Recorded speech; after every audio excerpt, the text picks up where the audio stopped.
Bonjour à tous et bienvenue dans cette vidéo de présentation de l'exposition Art of the Bricks présentée par moi-même et République Attaque. Donc du 14 mai au 30 août à Porte de Versailles, donc c'est en fait dépassé, mais on y était en mai. voilà, bon, on a un peu tardé, un peu beaucoup tardé pour la vidéo, mais vaut mieux tard que jamais. Donc cette exposition c'est sur un créateur qui s'appelle Nathan Savoya et qui a donc fait des sculptures de taille humaine en Lego avec des briques simples de couleur unie. Plus que taille humaine, hein, il y a qu'à voir Oui. ça. Hein. Voilà, voilà. Ça, en fait des sculptures tout simplement extravagantes. Enfin, pas extravagantes dans le sens puéril, mais vraiment impressionnant, plus les unes que les autres. Et puis à la fois dans leur complexité parce qu'elles sont dures à faire, mais aussi dans leur simplicité. C'est des formes et des formes géométriques auxquelles on s'identifie tout de suite. Et même dans les corps humains, ils ne recherchent pas le détail. Pas comme nous autres qui faisons des moques, les Lego Boys, c'est vraiment... L'ensemble général. voilà, avec que d'ailleurs la brique 2x4. Oui, à chaque fois. Et la majorité des sculptures, voyez-vous, Voilà. c'est à chaque fois une couleur, pas sculpture. Sauf quelques exceptions près. Et Mais... du coup, ça fait vraiment... c'est vraiment de l'art moderne, quoi. Et, moi, c'est ma partie préférée, là, ces masques de théâtre, presque, mais géants. Ça, c'est ma sculpture favorite, là, maintenant. C'est pour ça que j'en ai mis 2 photos, hein, soyons fous. Et vraiment, en plus... Il reproduit aussi des tableaux connus, avec des pièces lisses. Donc du coup, vu de loin, on aurait presque du mal à faire la différence. C'est vrai que quand on affiche la photo de loin, on reconnaît le tableau, et on ne voit pas directement que c'est du Lego. De même que des sculptures, voilà. Surtout antiques, romaines et grecques. Oui, enfin, et vraiment, dernièrement, la première fois que je suis rentré dans la pièce, donc j'étais peut-être à une trentaine de mètres de la sculpture, j'ai cru une sculpture ici. En fait, c'est en Lego toujours. Donc ça m'a vraiment impressionné. Ouais. Et puis en plus, ça prend partie du fait que ces sculptures normalement usées, antiques, eh bien, ne sont un peu usées.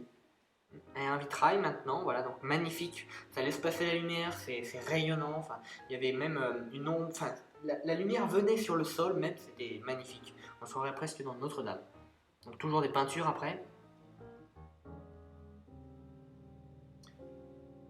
Et regardez un peu, enfin, ça paraît brut comme ça, c'est brut, mais en même temps, enfin, c'est un ensemble et c'est tellement ressemblant. Hein. Il n'y a qu'à voir ces portraits.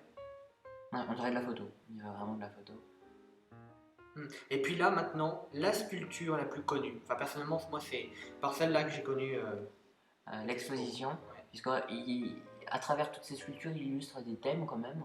Donc, Des émotions. des émotions. Donc je crois que cette exposition illustrait surtout les émotions humaines et l'identité.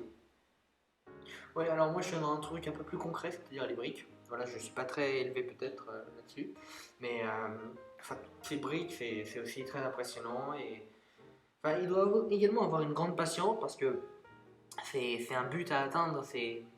Lorsque vous faites ça, vous pouvez pas vous dire. Et toutes ces sculptures sont collées, par contre. Toutes les briques sont assemblées avec de la colle pour pouvoir résister. Ça, et il peut en produire très rapidement. On a vu sur place un petit bout d'émission où il montrait qu'une statue comme celle-ci, mais en pied, donc entière, ça lui prenait, je crois, une semaine environ. Une semaine, voilà, quand il est très pressé. Donc, là, j'essaye d'imiter la sculpture. Voilà. Pauvre de moi. Mais j'ai voulu l'aider à le casser en deux, mais il n'a pas accepté. Donc, en plus, les Lego, nous on le sait bien, mais ça laisse vraiment libre cours à l'imagination. Parce qu'on peut faire ce qu'on veut, quoi. C'est comme ça, par exemple. Tout à fait impossible. On ne sait pas, avec les technologies actuelles.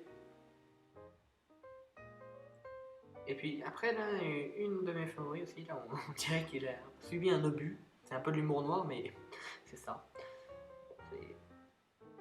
J'aime bien personnellement. Enfin, c'est intéressant en plus, là, surtout celle-là. Celle-là, j'aime bien. Ouais. D'ailleurs, elle se confond un peu avec son socle, qui est aussi en Lego. Et là, on entre dans une partie hyper intéressante puisque c'est des Lego qui sont intégrés dans des images. Regardez voilà, le chien. C'est une collaboration avec un photographe connu. Et du coup, un élément dans tous les tableaux, ici le parapluie, sont en Lego. Avec des modèles humains. L'arbre, à gauche. Ici, l'arbre. Là, après, ça va être les rails. c'est fou quoi.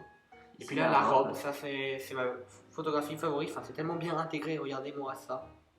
Je crois que la modèle l'a porté vraiment. Et la pièce finale, la pièce maîtresse, un T-Rex géant. Ouais, je pense pas que c'est la taille originale parce qu'un T-Rex c'est beaucoup plus Ouais, grand. mais quand même. C'est quand même assez badass quoi. Voilà. Donc, c'est à peu près tout. On ne peut pas vous dire d'y aller puisque c'est fini. Ouais, en Mais fait, j'espère que ça vous aura donné une petite idée de l'exposition. ouais. On est désolé de l'avoir tourné si tard, mais On était pris par le temps.